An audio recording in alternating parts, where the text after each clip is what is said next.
நாம உலகத்துல இருக்கிற மனுஷங்க மேல பொருள் மேல வெறித்தனமா ஆசை வச்சா ஏதோ ஒரு கட்டத்துல அது நம்மள ஏமாத்திடும். ஏன்னா மனுஷங்களோட மனசு சூழலுக்கு ஏத்த மாதிரி மாறிட்டே இருக்கும். பர்த்ருஹரி மகாராஜாக்கு கிடைச்ச பாடத்தை பத்தி நாம தெரிஞ்சுக்கிட்டோம்னா கண்மூடித்தனமான அன்பு எவ்வளவு ஆபத்துங்கிறத நாம புரிஞ்சுக்கலாம். நீங்க கேட்டுட்டு இருக்கிறது கதை கேளு லிட்டில் ஸ்டோரி. இன்னைக்கு நாம என்ன கதைய பார்க்க போறோம்னு தெரிஞ்சுக்க இன்னைய வீடியோக்குள்ள போலாமா? முன்னொரு காலத்துல உஜ்ஜயினின்னு ஒரு பெரிய நகரம் இருந்துச்சு. அன்னைக்கு அந்த நகரமே விழா கோலம் பூண்டிருக்கு. அது ஒரு பெரிய கோவில் திருவிழா, மகாகாளேஸ்வரர் கோவில் தேரோட்ட திருவிழா.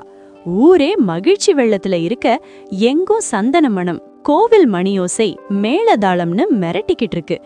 நகரமே விளக்குகளால மின்னிக்கிட்டு இருக்க அந்த திருவிழாவை களை கட்டி இருந்துச்சு. அந்த திருவிழாவோட சிறப்பம்சம் என்னன்னா, கோவில் பிரகாரத்துல பிரம்மாண்டமான மேடையில நடக்கிற நாட்டியாஞ்சலி நிகழ்ச்சி தான். ஊரே அந்த நடனத்தை பாக்குறதுக்காக திரண்டு வந்திருக்கு.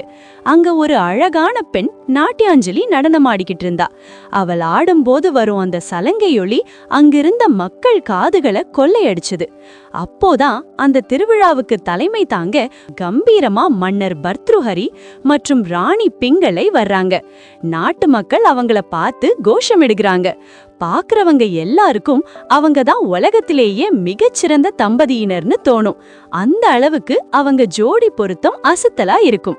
பர்த்ருஹரி மன்னர் கலை, இலக்கியம் மற்றும் வீரத்துல சிறந்தவர். தனது மனைவி பிங்களை மேல மிகுந்த காதல் கொண்டிருந்தாரு. அந்த அன்பு சாதாரணமானதில்ல, அது ஒரு பித்து. எப்போதும் அவளையே நினைச்சிட்டு இருக்கிறது.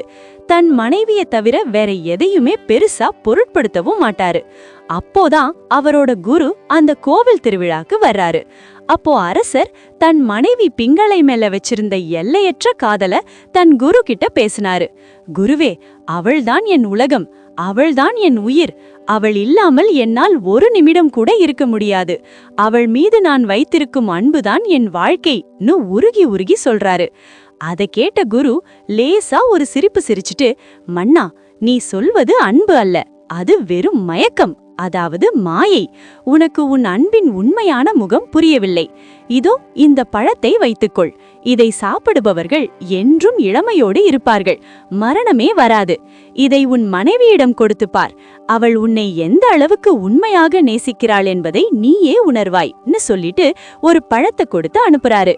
அந்த நாட்டியாஞ்சலி முடிஞ்ச கையோட அரண்மனை திரும்பிய அரசர் தன் மனைவி ராணி பிங்களை கிட்ட அந்த பழத்தை கொடுத்துட்டு, இது உனக்காக, இத சாப்பிட்டு நீ எப்போதும் அழகா இளமையா ஏன் கூடவே இருக்கணும்னு சொல்லிட்டு மகிழ்ச்சியோட கிளம்புறாரு.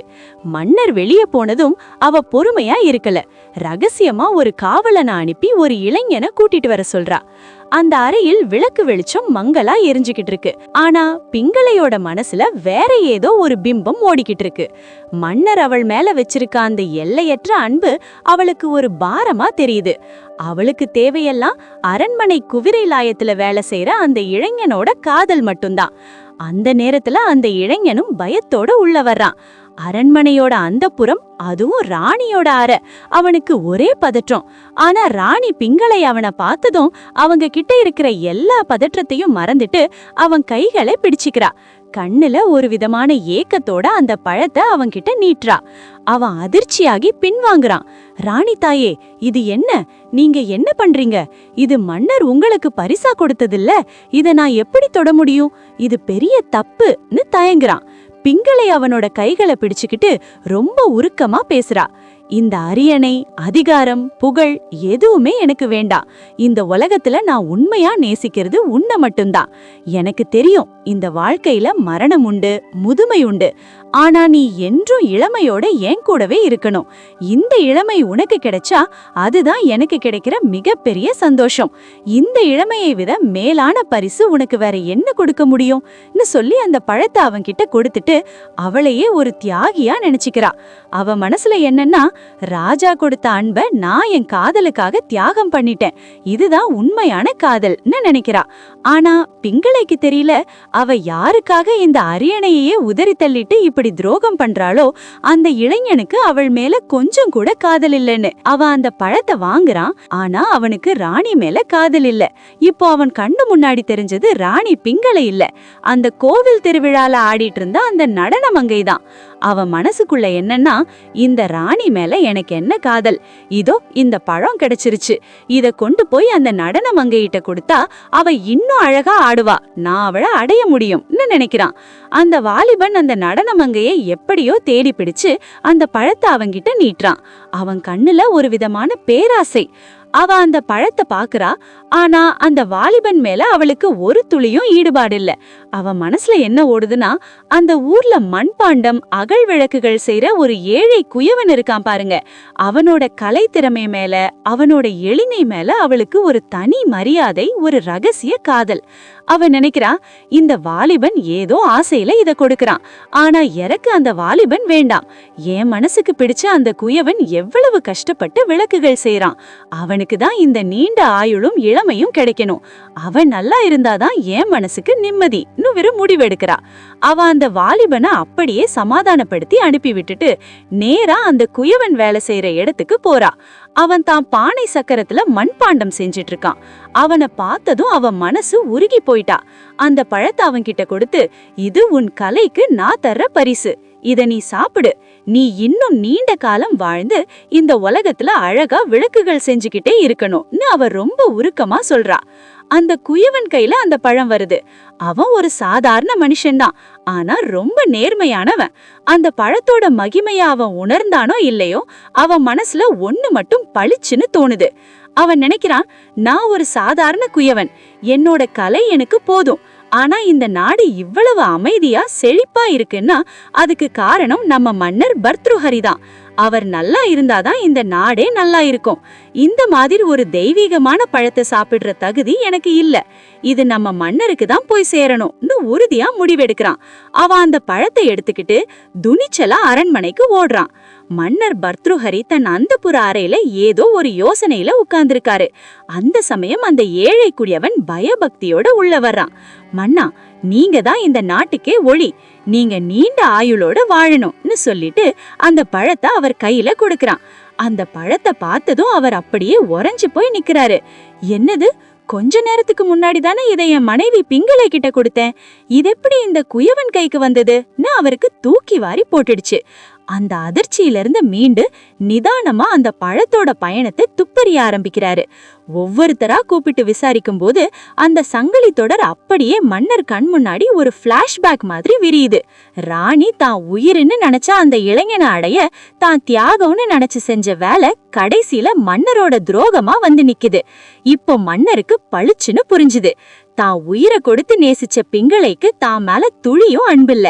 இப்படி அன்புங்கிற பேர்ல ஒருத்தர் ஏமாத்திக்கிட்டு இருக்கிற இந்த உலகம் எவ்வளவு போலி. அரண்மனைக்கு வெளியே திருவிழா பாட்டு, நாட்டியாஞ்சலி இசை, மக்கள் சந்தோஷம்னு ஒரே சத்தம். ஆனா மன்னர் காதுல எதுவுமே விழல.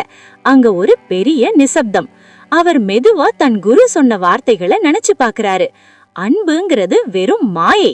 அவர் அந்த சிம்மாசனத்தையும் பிங்களையையும் தன் கையில இருந்த அந்த பழத்தையும் ஒரு முறை நிமிர்ந்து பார்த்தாரு.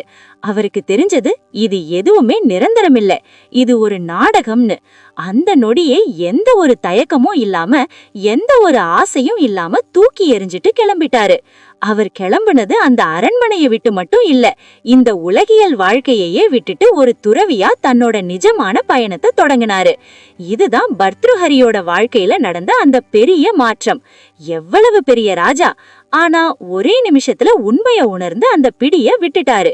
இந்த பர்த்ருஹரி கதை நமக்கு சொல்ற மிகப்பெரிய வாழ்க்கை பாடம் இதுதான். நாம ஒருத்தர் மேல அன்பு வைக்கிறதுல தப்பே இல்ல, ஆனா அந்த அன்பு நம்ம கண்ணை மறைச்சு நிஜத்தை பார்க்க விடாம பண்ணக்கூடாது. பர்த்ருஹரி மன்னர் கதை நமக்கு சொல்ற பாடம் இதுதான். அன்புங்கிறது நம்ம அடுத்த கட்டத்துக்கு கொண்டு போற சக்தியா இருக்கணும், நம்ம சுயத்தையே அழிக்கிற மாயையா மாறிடக்கூடாது. நாம நேசிக்கிற ஒருத்தர் மேல நம்பிக்கை வைக்கிறது தப்பில்ல. ஆனா அந்த நம்பிக்கை கண்மூடித்தனமா மாறும்போதுதான் அது கடைசியில ஏமாற்றமா வந்து நிக்குது. அன்ப தாராளமா கொடுங்க. ஆனா ஒரு விஷயத்த மட்டும் தெளிவா புரிஞ்சுக்கோங்க. நம்ம சந்தோஷத்தை ஒருத்தர் மேல மட்டும் கட்டி வச்சுட்டு இவங்க இல்லாம நான் இல்லன்னு சொல்றதுதான் அந்த பெரிய ஆபத்து. அன்பா இருங்க, ஆனா தெளிவா இருங்க. வாழ்க்கையை நேசிங்க, ஆனா அதுவே தான் உலகம்னு மயங்காதீங்க. ஆனா அந்த அன்பை நீங்க கடவுள் மேல திருப்புங்க. கடவுள் மேல வைக்கிற அன்பு எப்போதும் நம்மள கைவிடாது, ஏமாத்தாது, நமக்கு பாரமாவும் இருக்காது. உங்க மனசுக்குள்ள அந்த தெளிவு இருக்கு, கடவுள் மேல உங்களுக்கு அந்த அன்பு இருக்குன்னா அன்பே சிவம்னு கமெண்ட் பண்ணுங்க. பர்த்ருஹரிக்கு கிடைச்ச அந்த வைராகியம் நமக்கும் ஒரு தெளிவான பார்வையை தரும்னு நம்புறேன். இந்த கதை உங்களுக்கு பிடிச்சிருந்தா மறக்காம லைக் பண்ணுங்க. அப்படியே சப்ஸ்கிரைப் பண்ணாதவங்களும் சப்ஸ்கிரைப் பண்ணிக்கோங்க. தேங்க்யூ.